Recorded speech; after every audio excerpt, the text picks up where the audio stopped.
नमस्कार दोस्तों, स्वागत है आपका कन्फर्म क्लासेस में।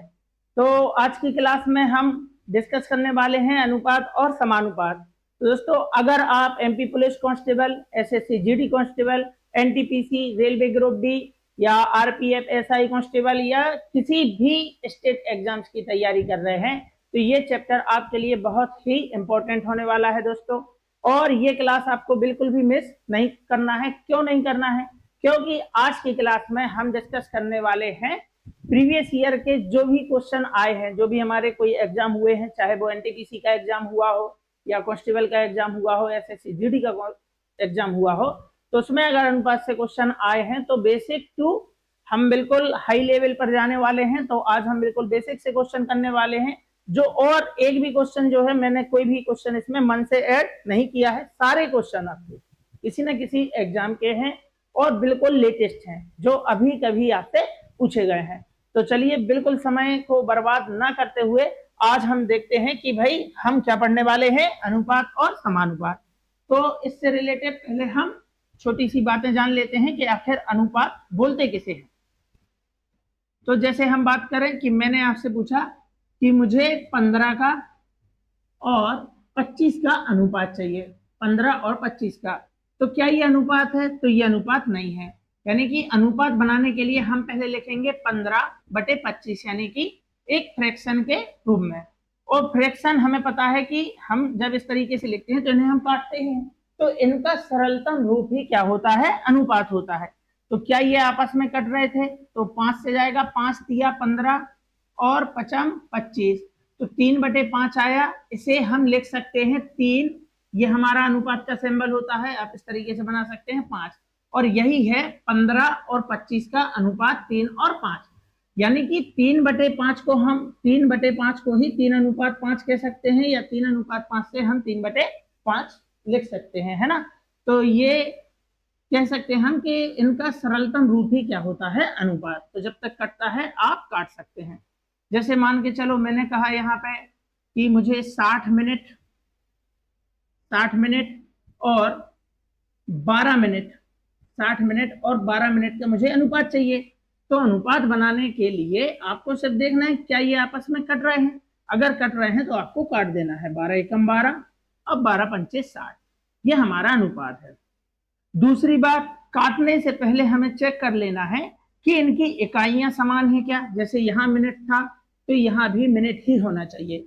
अगर मैं आपसे बोलता हूं 3 घंटे, यहाँ पे बोल दिया मैंने 3 घंटे और यहाँ पे लिख दिया 45 मिनट, 43 मिनट, इसका मुझे अनुपात चाहिए। तो आप इसको ऐसे नहीं काट सकते 3 एकम 3 एकम 3, 3 5 15। क्यों नहीं काट सकते? क्योंकि यहाँ लिखा है आवर यानी कि घंटे और यहाँ मिनट, तो इनकी इकाइयां क्या थी? अलग अलग थी। तो पहले आप घंटे को किस में बदल लेते? मिनट में, या मिनट को घंटे में बदल लेते। यानी दोनों जगह की जो इकाइयां हैं उन्हें आप कर लेते समान। तो जो भी आपको समान करने में इजी लगता है आप उसे कर सकते हैं। जैसे आप घंटे को मिनट जल्दी बना सकते हैं। 1 घंटे में 60 मिनट होता है, तो 3 घंटे में हो जाएगा 60 दिया 180 मिनट, और यहाँ 45 मिनट ऑलरेडी है, तो दोनों जगह की यूनिट सेम हो गई। अब ये अगर कटता है तो आप काट सकते हैं। जैसे कि आप बोल सकते थे 45 एकम 45 और 45 चौके, 45 दूनी 90 दूनी 180, तो 45 चौके होता है ना। तो 4:1 हमारा इसका अनुपात होता, आंसर हो जाता। तो यूनिट आपको हमेशा चेक कर लेनी है। जैसे मैंने यहाँ पे बोल दिया 2 किलोग्राम, 2 किलोग्राम, और यहाँ पे बोल दिया है 800 ग्राम, तो ये किलोग्राम है, ये ग्राम है। अगर हमसे इनका अनुपात पूछा है तो हम किलोग्राम को ग्राम में लेके आएंगे। 1 किलोग्राम बराबर होता है 1000, तो 2 किलोग्राम का मतलब हो जाएगा 2000 ग्राम। 1 किलोग्राम मतलब 1000 ग्राम, तो 2 किलोग्राम मतलब 2000 ग्राम, और यहाँ 800 ग्राम है ही, तो दोनों जगह यूनिट एक समान हो गई कि नहीं? ग्राम और ग्राम हो गया यहाँ पे। तो ये अगर आपस में कटता है तो आप काट सकते हैं। अब 2 जीरो से 2 जीरो अपना चला जाएगा, 4 दूनी 8 हो जाएगा, और 4 पंचे 20 हो जाएगा, ठीक है ना। तो यही हम बोलेंगे कि इनका अनुपात है आपस में 5:2, ठीक। तो ये होता है हमारा अनुपात। तो अनुपात बताने के लिए आपको उनका सरलतम रूप ही लिखना है, बस। अब अनुपात की जरूरत कहाँ होती है और किस टाइप के क्वेश्चन होते हैं, आज हम इसमें डील करने वाले हैं। ठीक, तो ये हमने पहला ही क्वेश्चन लिया है एनटीपीसी अंडर ग्रेजुएट 2026 का। तो मैंने आपको स्टार्टिंग में ही बताया था कि हम जो क्वेश्चन शामिल करने वाले हैं वो किसी ना किसी एग्जाम के जरूर होंगे, तो इससे हमें ये भी आइडिया हो जाएगा क्या इस टाइप के क्वेश्चन एग्जाम में आते हैं। तो जवाब है हाँ, इस टाइप के क्वेश्चन आते हैं, और एग्जाम में तो आते ही हैं, साथ साथ ये क्वेश्चन हमें भी आते हैं। ठीक, तो पहला क्वेश्चन हम यहाँ सॉल्व करेंगे। 8400 रुपए को ए और बी के बीच बांटना है और 3:5 के अनुपात में बांटना है। कौन कौन है? ए है और बी है। तो इसका हिस्सा होने वाला है 3 और इसका हिस्सा होने वाला है 5। तो यहाँ हमें कोई एक्स नहीं लिखना है, कोई वाई नहीं लिखना है, बिल्कुल सीधा सीधा हमें क्वेश्चन कर लेना है। कैसे सीधा सीधा? यानी कि हमसे पूछा किसका हिस्सा है? बी का हिस्सा, यानी कि हमें बी का हिस्सा बताना है। तो यहाँ बी का हिस्सा का जो अनुपात दिख रहा है वो 5 है। अगर ऑप्शन अलग अलग होते, मतलब कि अगर हम देखें कि हमें बी का हिस्सा चाहिए तो बी का हिस्सा तो 5 है, यानी आने वाला आंसर जो भी होगा वो 5 का गुणज होगा, 5 का मल्टीपल होगा, यानी 5 से कटने वाला नंबर होगा। तो फिलहाल तो देखा जाए तो सारे ऑप्शन 5 से कट रहे हैं, यानी यहाँ पे हमें करना होगा सॉल्व। तो ये क्वेश्चन बिल्कुल आपके एग्जाम में आया है, तो एग्जामिनर चाहता था कि आप इसे सॉल्व करें। तो उसके लिए जब भी आप वैल्यू निकालें या अनुपात में बांटें, एक बढ़िया तरीका है उनके हिसाब से बटे अपने हिसाब से गुणा चाहिए क्या। ये बिल्कुल उन बच्चों के लिए है जिन्होंने अभी तक मैथ बिल्कुल भी नहीं पढ़ी है, जिनका कैलकुलेशन बहुत ज्यादा वीक है, फिर भी वो सीखना चाहते हैं, ये तरीका उनके लिए। उनके हिसाब से मतलब हमें देखना है क्वेश्चन में कौन सी वैल्यू दी है। तो क्वेश्चन में लिखा है 8400 रुपए, ये होता है उनके हिसाब से, यही हमें लिख लेना है 8400 रुपए। अब हमें मालूम करना है 8400 रुपए है क्या। तो 8400 रुपए का पुरस्कार ए और बी में बांटा है। हमने कहा ए और बी में ए को 3 रुपए मिलेंगे और बी को 5 मिलेंगे, तो दोनों में कुल कितनी राशि बटेगी? 8। लेकिन वो तो कह रहे हैं 8400 बांटना है, तो उनके हिसाब से 8400, हमारे हिसाब से कुल राशि है 8 जो दोनों में बांटी गई है। गुणा चाहिए क्या? हमें चाहिए है बी का हिस्सा, तो बी का हिस्सा है 5। ठीक, यहां से हमें काटा पीटी करनी है। 8 से जाएगा 8 एकम 8, 8 एकम 8, 8 का 4 में भाग नहीं जा रहा है, यहाँ 0 आ जाएगा, 8 पंचे 40, 0 का 0, गुणा करा देंगे। 1000 गुणा 5 करेंगे तो 5000 हो जाएगा, और 50 पंचे हो जाएगा 250, तो 5000 में 250 जोड़ोगे 5250 हमारा आंसर हो जाएगा, ऑप्शन सी। ठीक, उनके हिसाब से बटे अपने हिसाब से गुणा चाहिए क्या। तो अनुपात का इस्तेमाल इसलिए होता है कि हम चीजों को बांट पाए। ठीक, चलिए, एक स्कूल में 9632 छात्र हैं और स्कूल में लड़कों और लड़कियों का अनुपात हमें दिया है। ये लड़के बॉयज और गर्ल्स, इनका जो अनुपात है वो है 17 और 11।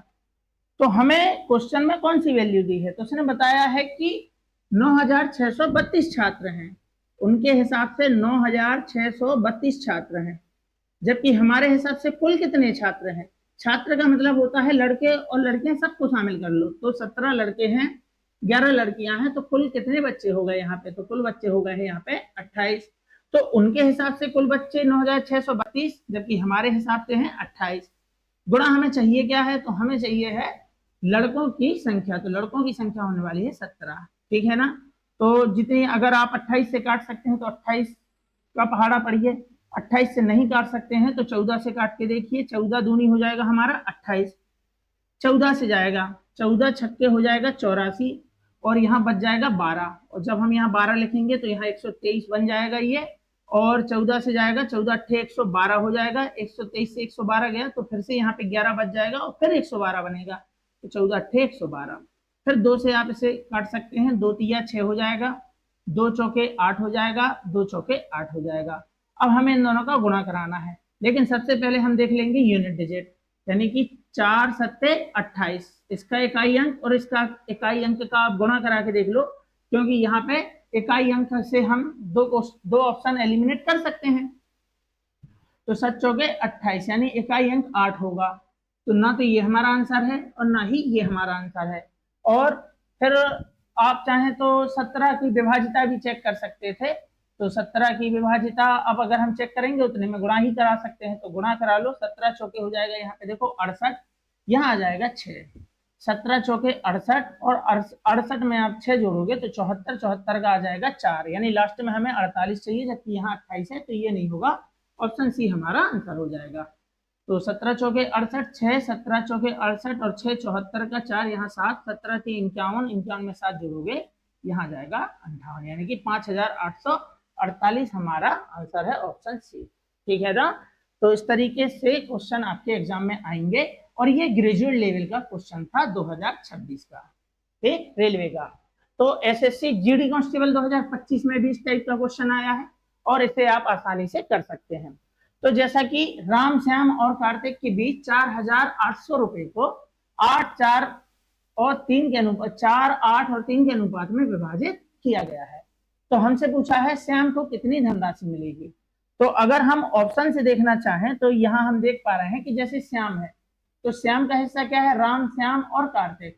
तो ये हमारे राम का हिस्सा है, राम श्याम और कार्तिक। तो राम को मिलने वाले हैं 4, इसको मिलने वाले हैं 8 और इसको मिलने वाले हैं 3। तो आपको एक्स बिल्कुल भी नहीं लिखना है, आप सीधा सीधा बोल सकते हो इनको 4 मिला है, इनको 8, इनको 3, ठीक है ना। कहीं भी एक्स लिखने की जरूरत है नहीं, और ना ही लिखना होता है। तो हमसे पूछा है श्याम का हिस्सा, तो अगर हम ऑप्शन के साथ जाएं तो हम ये कह सकते हैं कि श्याम को 8 यूनिट मिल रही है, यानी कि जो भी आंसर होगा वो 8 का गुणज होगा, क्योंकि चाहिए क्या में हम 8 तो गुणा कराएंगे ही, तो आंसर जो भी होगा वो 8 का गुणज होगा, यानी 8 से कटने वाला होगा। तो 8 से कटने के लिए वो नंबर 4 से भी कटना चाहिए, जो संख्या 8 से कटेगी वो 4 से भी कटनी चाहिए, है ना। तो क्या 4 की विभाजिता आपको मालूम है, तो 4 की विभाजिता से हम पता कर सकते थे कि लास्ट में लिखा है 70, 4 की विभाजिता में अंतिम 2 अंक चेक करने होते हैं। क्या 70 4 से कटता है, तो नहीं कटता है। 4 से क्यों चेक कर रहे हैं, क्योंकि 8 की विभाजिता मतलब जो नंबर 8 से कटेगा वो 4 से भी कटेगा। और दूसरा हो गया ऑप्शन सी, ये हमारे आंसर नहीं हो सकते। अब हमें चेक करना है, सीधा आप 8 से चेक कर लो, जैसे 8 भैया 64 हो जाएगा, 4 8 पंचे 40, तो ये तो कट रहा है। यहाँ देखेंगे 8 7 56, शून्य का शून्य, तो 2 ऑप्शन देखो आप देख पा रहे हैं कि कट रहे हैं, ठीक। उसके बाद आप थोड़ा सा आइडिया लगा सकते थे कि 8 4 12 और 3 15, 15 से हम 4800 को विभाजित करेंगे तो लगभग 3 बार तो जा रहा है भाग, 15 30 45, यानी 3 बार तो जा ही रहा है, यानी 300 तो आएगा ही। और 3 8 2400, यानी कि आंसर जो है वो 2400 के आसपास है। तो पहला ऑप्शन नहीं हो सकता, ऑप्शन डी हमारा आंसर होगा। बाकी जो बेसिक से कर रहे हैं वो देखें, उनके हिसाब से कुल 4800 रुपए बांटने हैं हमें 3 लोगों में, और हमारे हिसाब से कुल तीनों में हमें मारना है 4 12 और 3 15, तो यहाँ जाएगा 15। और गुणा हमें चाहिए क्या है, हमें श्याम का हिस्सा चाहिए, माने हम यहाँ लिखेंगे 8, तो कटता है तो हमें यहाँ पे इसको काट देना है, 15 एकम 15, 15 3 43 हो जाएगा, बच जाएगा 3 यानी 30, 15 दूनी 30, 0 का 0, और इसका हम गुणा कराएंगे तो 8 दूनी 16, 1 8 3 24 और 1 25 हो जाएगा, यहाँ पे 0 का 0, तो 2560, ऑप्शन डी हमारा आंसर हो जाएगा, ठीक है ना। चलिए, 3 मित्रों अमित बाला और चेतन की बचत का अनुपात 5 7 और 9 है। तो ये अंडर ग्रेजुएट में फिर से पूछा गया है आपसे क्वेश्चन, यदि बाला की बचत अमित की बचत से, तो बचत का अनुपात आय का अनुपात कुछ भी हो सकता है, तो हमारा अमित हो गया, बी फॉर बाला हो गया, और सी फॉर चेतन हो गया, और इनका जो रेशियो है वो है 5, यहाँ 7 और यहाँ जाएगा 9। तो उसने हमसे कहा है कि यदि बाला की बचत अमित की बचत से 3600 अधिक है, ये बाला है, तो जो वैल्यू वो बता रहे हैं हमें वही वैल्यू देखना है। और हमसे पूछा क्या है, चेतन की कुल बचत कितनी है, तो चेतन की बचत क्या है 9, यानी हमें बताना तो 9 है, तो जो भी आंसर होगा वो 9 से कटने वाला होगा, और 9 की विभाजिता हमें मालूम होनी चाहिए, यानी अंकों का योगफल अगर 9 होता है तो वो संख्या 9 से कटेगी, अदरवाइज नहीं कटेगी। और अंकों के योगफल में जब 9 बनता है तो उसे आप छोड़ देते हो, 8 6 14 और 1 15, क्या 15 9 से कटता है, आप कहेंगे नहीं, तो ये हमारा आंसर नहीं हो सकता। मेरा आंसर जो भी होगा, चेतन की आय पूछी है, चेतन का अनुपात 9 है, तो आंसर जो भी होगा वो 9 का गुणज होगा, और 9 का गुणज मतलब 9 से कटना चाहिए। और कौन सी संख्याएं 9 से कटती हैं, जिनके अंकों का योगफल 9 से कटता है, तो ये मेरा आंसर है नहीं। 6 2 8 और 1 9, ये मेरा आंसर हो सकता है, 6 6 12 1 13, 13 9 से नहीं कटता है। 6 4 10 और 1 11, 11 9 से नहीं कटता है। ऑप्शन बी मेरा आंसर है, बिना हल किए। तो कहीं कहीं काम आ भी जाता है, तो ये अप्रोच भी आपको मालूम होनी चाहिए। बाकी हम सीख तो चुके ही हैं। तो उसने हमें बताया है, वैल्यू हमें बताई है 3600। अब ये 3600 क्या है, तो उस बात को आपको समझना है 3600 क्या है। यदि बाला की बचत अमित की बचत से 3600 अधिक है, हमने कहा नहीं, बाला की बचत है 7, अमित की बचत है 5, कितना अधिक है, तो बाला की बचत अमित की बचत से 2 अधिक है। वो कह रहे हैं 3600 अधिक है। उनके हिसाब से 3600 अधिक है, हमारे हिसाब से बाला की बचत अमित की बचत से 2 अधिक है। गुणा हमें चाहिए क्या, तो हमें चाहिए है सी, यानी कि चेतन की कुल बचत, जो कि 9 होने वाली है। 2 से हम इसे काटेंगे, 18 बार जाएगा, 2 जीरो का 2 जीरो, 18 ही नम्मा हो जाएगा अपना 162, और 2 शून्य के 2 शून्य, तो 16,200 मेरा आंसर होगा, जो कि मैंने आपको पहले ही बता दिया था। तो अगर आपको तरीका पसंद आ रहा है, हमने 4 क्वेश्चन देखे, चारों क्वेश्चन कैसे थे, किसी ना किसी एग्जाम के थे। आगे और भी क्वेश्चन है जो आपकी प्रैक्टिस के लिए है ना।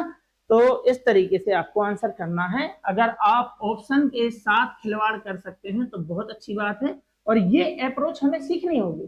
कई बार क्या लगता है कि अरे छोटा सा तो क्वेश्चन था, ये तो हम पहले ही कर सकते थे। लेकिन ये अप्रोच जब आप छोटे छोटे क्वेश्चन के थ्रू सीखते हैं, तो किसी एक अच्छे लेवल के क्वेश्चन में आप उसे अप्लाई करते ही हैं। और जब आप अप्लाई कब करेंगे, जब आप किसी न किसी क्लास में सीखेंगे, है ना। तो आपको जरूर इस टाइप से सीखने का प्रयास करना है। चलिए, तो बिल्कुल एसएससी जीडी कांस्टेबल में देखो 2025 में पूछा, पिछला क्वेश्चन कहाँ का था, एनटीपीसी अंडर ग्रेजुएट लेवल 2026 का था, 25-26 का था। सुनील, बसित और विक्रम और कुलदीप, तो इसमें 4 लोग हैं। कौन कौन है, सुनील, बी फॉर बसित ले लेंगे, वी फॉर विक्रम और के फॉर कुलदीप। इनका अनुपात है 3-7, यहां जाएगा अपना 8, यहां है 13। ये इनका अनुपात है। इस अनुपात में इनको ये हिस्से बांटे जाते हैं। यदि सुनील और बसित के वेतन में 2000 का अंतर है, तो जो वैल्यू बताई है हमें वही वैल्यू पकड़नी है यहाँ पे, है ना।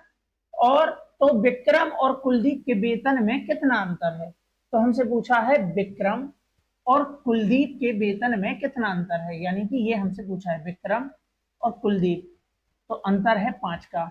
यानी जो भी आंसर होगा वो 5 से कटने वाला होगा। तो यहाँ तो 4 ऑप्शन कट रहे हैं, क्योंकि क्वेश्चन ही बहुत आसान है। तो अगर आप विभाजिता से करते हैं तो ये स्मार्ट अप्रोच अच्छे सवालों में काम आती है। वो तो हम यहाँ सीख रहे हैं दोनों काम। उनके हिसाब से 2000 का अंतर दिया है, लेकिन किन का दिया है ये आपको अच्छे से पढ़ लेना है। तो सुनील और बसित के वेतन का 2000 का अंतर है, हमने कहा नहीं, सुनील और बसित के वेतन में अंतर है 7 और 3 के बीच का अंतर है 4। तो उनके हिसाब से 2000 का अंतर है, हमारे हिसाब से 4 का है। हमें क्या चाहिए है, हमें चाहिए विक्रम और कुलदीप के वेतन में अंतर। तो ये विक्रम और कुलदीप है, इनके वेतन का अंतर आप देख ही पा रहे हैं, 13 और 8 का अंतर कितना है, 5। तो हमें बताना है 5 की वैल्यू। तो यहाँ जाएगा 4 पंचे 20, 2 जीरो का 2 जीरो, 2500, ऑप्शन डी हमारा आंसर हो जाएगा। ठीक, तो आपको इस तरीके से करना है। चलिए, तो अगर आपको क्वेश्चन पसंद आ रहे हैं और आप बढ़िया तरीके से चीजों को सीख पा रहे हैं, तो हमारे चैनल को जरूर सब्सक्राइब करें, और ऐसी ही प्रैक्टिस के लिए हमारी सारी क्लासेस आप ज्वाइन करें। ठीक, चलिए, तो 3 संख्याओं का अनुपात 3:5:7 है। यदि सबसे बड़ी और सबसे छोटी संख्याओं का योगफल 60 है, तो उनके हिसाब से योगफल दिया है 60। किनका योगफल दिया है, सबसे बड़ी और सबसे छोटी। तो सबसे बड़ी संख्या यहाँ 7 हो गई, और सबसे छोटी संख्या यहाँ पे 3 हो गई। तो दोनों का योग मतलब दोनों का टोटल हमारे हिसाब से तो 10 हुआ, 7 3 10। तो तीनों संख्याओं का योगफल ज्ञात कीजिए। अरे वाह, तो 7 3 10 और 5 15, तीनों का हो जाएगा 15। यहाँ 0 से 0 चला जाएगा, 15 छक्के 90 हमारा आंसर हो जाएगा, ऑप्शन ए। तो अंडर ग्रेजुएट 2026 का क्वेश्चन है, मिलना तो आपको वही नंबर है ना। तो आप समझ ही गए होंगे।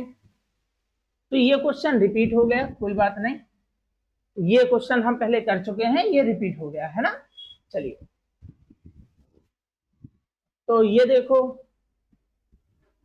एक धनराशि को ई, एफ, जी और एच के बीच 9, 7, 5, 3 के अनुपात में विभाजित किया जाता है। यदि जी को एफ से 4000 कम मिलते हैं, तो इसके बाद कोई और क्वेश्चन है? हाँ है क्वेश्चन। चलिए, तो ये क्वेश्चन ना हम इस टाइप का क्वेश्चन कर चुके हैं, तो ये आपका होमवर्क होने वाला है। मतलब अभी तक हमने जो क्वेश्चन देखे हैं, इतना तो आप सीख ही गए होंगे कि आप इस टाइप के क्वेश्चन का आंसर कर पाए। और अगर आप आंसर कर पा रहे हैं तो बधाई हो, आपने शुरुआत की जंग जीत ली है। तो जो शुरुआत बिल्कुल बेसिक से क्वेश्चन बनते हैं वो आज आप सीख गए हैं। तो इसका आंसर आप मुझे कमेंट बॉक्स में बताएंगे, ठीक है ना? तो मुझे क्या पूछना है, ई को कितनी राशि प्राप्त होती है? ठीक, चलिए, तो राम श्याम, ये हम शायद ये भी क्वेश्चन डबल हो गया है। तो श्याम को कितनी धनराशि, ये भी क्वेश्चन डबल हो गया। ठीक, कोई बात नहीं। चलिए, तो यहां तक हमने क्वेश्चन सीख लिए हैं। इसका आंसर आप मुझे कमेंट बॉक्स में बताएंगे। ठीक, 9520 रुपए को एक्स, वाई और जेड के बीच इस अनुपात में बांटा जाता है। अब थोड़ा सा लेवल बढ़ रहा है। लेवल क्या बढ़ रहा है? अभी तक जो आप अनुपात देख रहे थे वो आप देख रहे थे इस टाइप के, बिल्कुल सीधे 3, 7, 8, 13 पूर्णांक में। इसको पूर्णांक में बोलते हैं ना, यानी कि बिल्कुल सीधी सीधी संख्याएं हैं। 3, 5, 7, इसे बांटने में, इसे जोड़ने में, घटाने में हमें कोई प्रॉब्लम नहीं होती है। 3, 7, 8, 13 इनको जोड़ने में, घटाने में, अंतर निकालने में, गुणा भाग कराने में कहीं भी हमें कोई दिक्कत नहीं होती है। अब हमारी दिक्कतें चालू होती हैं जब हमें संख्याएं इस तरीके से दिखना स्टार्ट हो जाती हैं। इस तरीके से मतलब भिन्न के साथ। तो अगर आप कर सकते हैं तो जरूर इसका आंसर आप मुझे कमेंट में बताएं, और अगर नहीं कर सकते हैं तो तब तक के लिए एक एक गिलास पानी हो जाए, है ना? चलिए,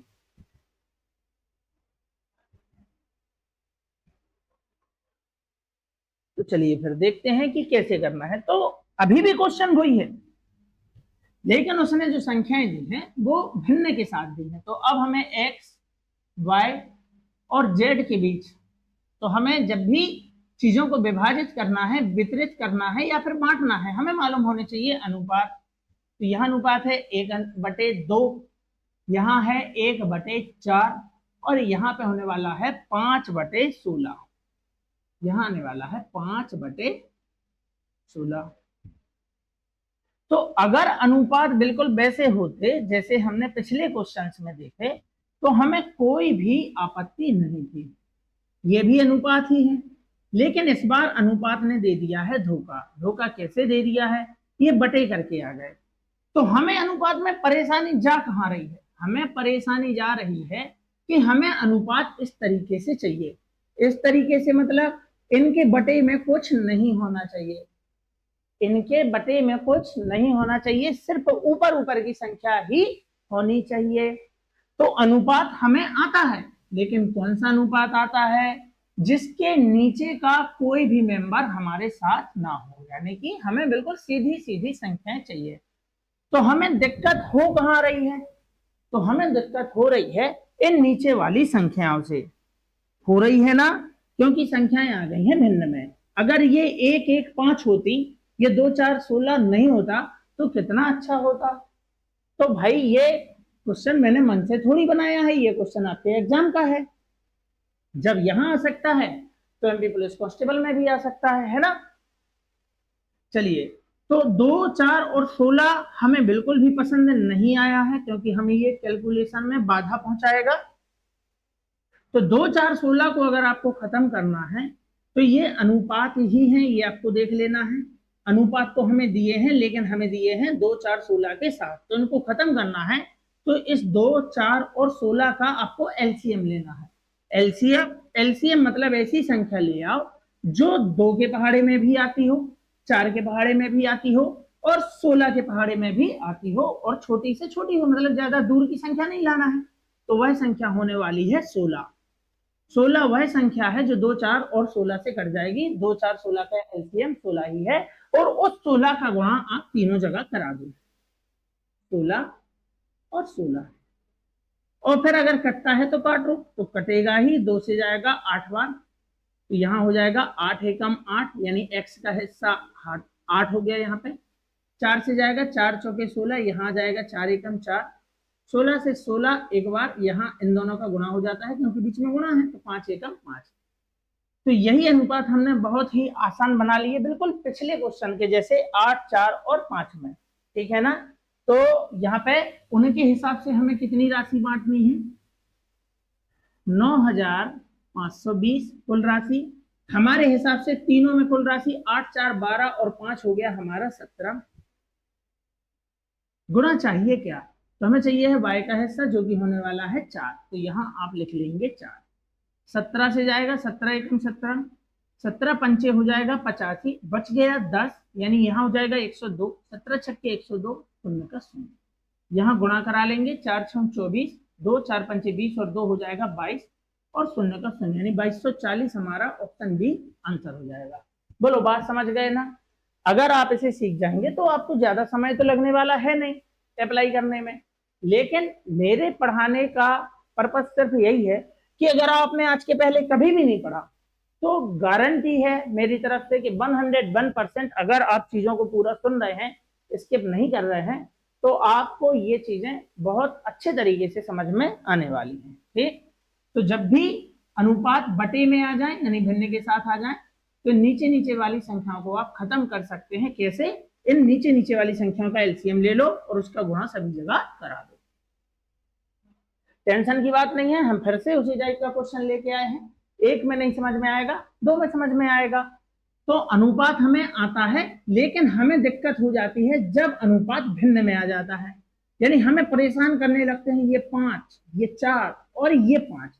तो इन 5, 4 और 5 की हम फील्डिंग सेट करते हैं। कैसे, 3 राशियां हैं जो हमें बांटना है, 3/5 अनुपात, यहाँ पहले से जगह बचा लो गुणा करने के लिए, है ना, 1/4 अनुपात, यहां से हटाओ अनुपात, यहां लाओ अनुपात 2/5।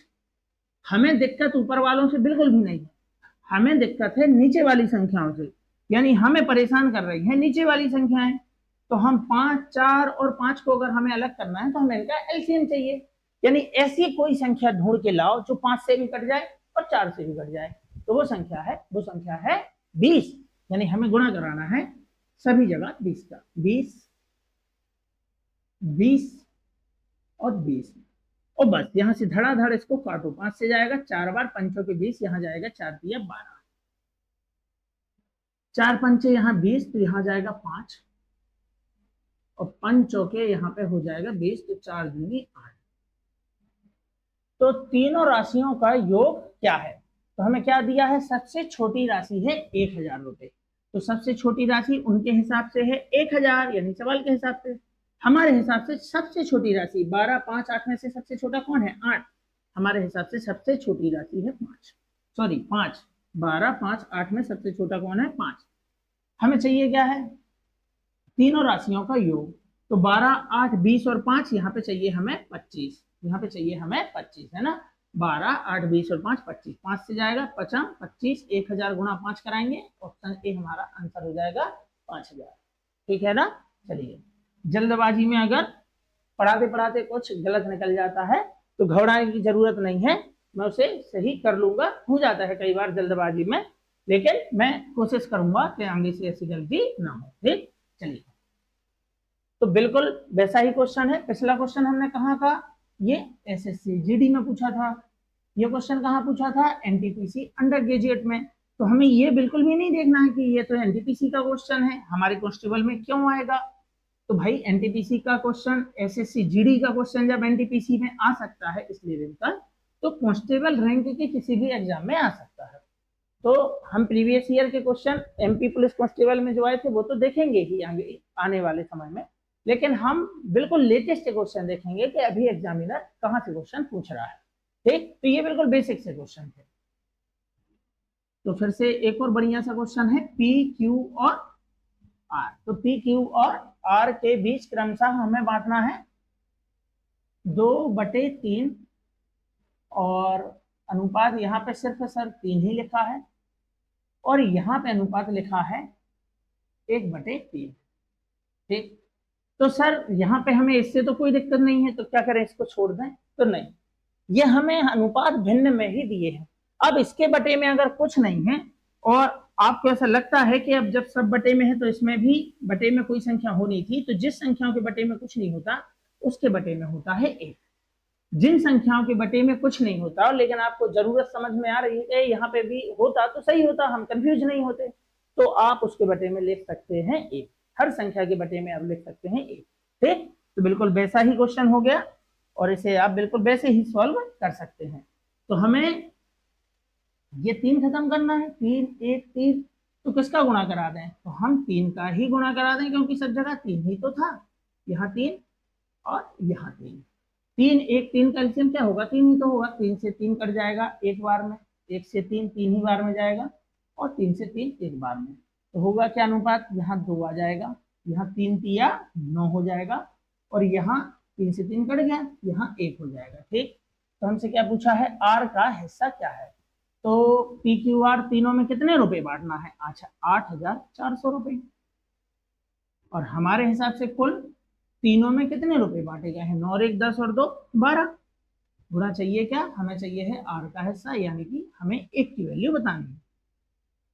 12 से जाएगा, 12 सत्ते 84, 2 जीरो का 2 जीरो, 700 गुना 1 कराएंगे, 700 रुपए आपका आंसर होगा एसएससी जीडी कांस्टेबल 2025 का क्वेश्चन। ठीक, चलिए ये बिल्कुल वैसा ही क्वेश्चन है, आप चाहें तो इसका आंसर मुझे कमेंट में बता सकते हैं। तो ये भी आपका होमवर्क होने वाला है, यानी इसका आंसर भी आप मुझे बताएंगे कमेंट बॉक्स में, ठीक है ना। तो आज हमने 2 वैरायटी के क्वेश्चन यहाँ पे देखे, ये कि अनुपात बिल्कुल सिंपल है तब क्या करना होता है, और अनुपात अगर फ्रैक्शन के साथ आ जाए तब क्या करना होता है, ठीक है ना। तो ये क्वेश्चन आप जो मैंने 2 होमवर्क दिए हैं इसका आंसर आप मुझे कमेंट बॉक्स में जरूर बताना, और साथ ही ये भी बताना कि आपको आज की क्लास कैसी लगी। अगर क्लास पसंद आई हो तो क्लास को जरूर आप शेयर करें, और अगर अभी तक चैनल को सब्सक्राइब नहीं किया है तो चैनल को सब्सक्राइब जरूर करें। तो चलिए फिर इसी तरीके से पढ़ते रहिए और आने वाले समय में निश्चित रूप से आप अपने लक्ष्य को प्राप्त कर पाएंगे। तो चलिए फिर मिलते हैं किसी और अगली क्लास में, तब तक के लिए आप सभी का बहुत बहुत धन्यवाद। सभी को राधे राधे, जय श्री महाकाल।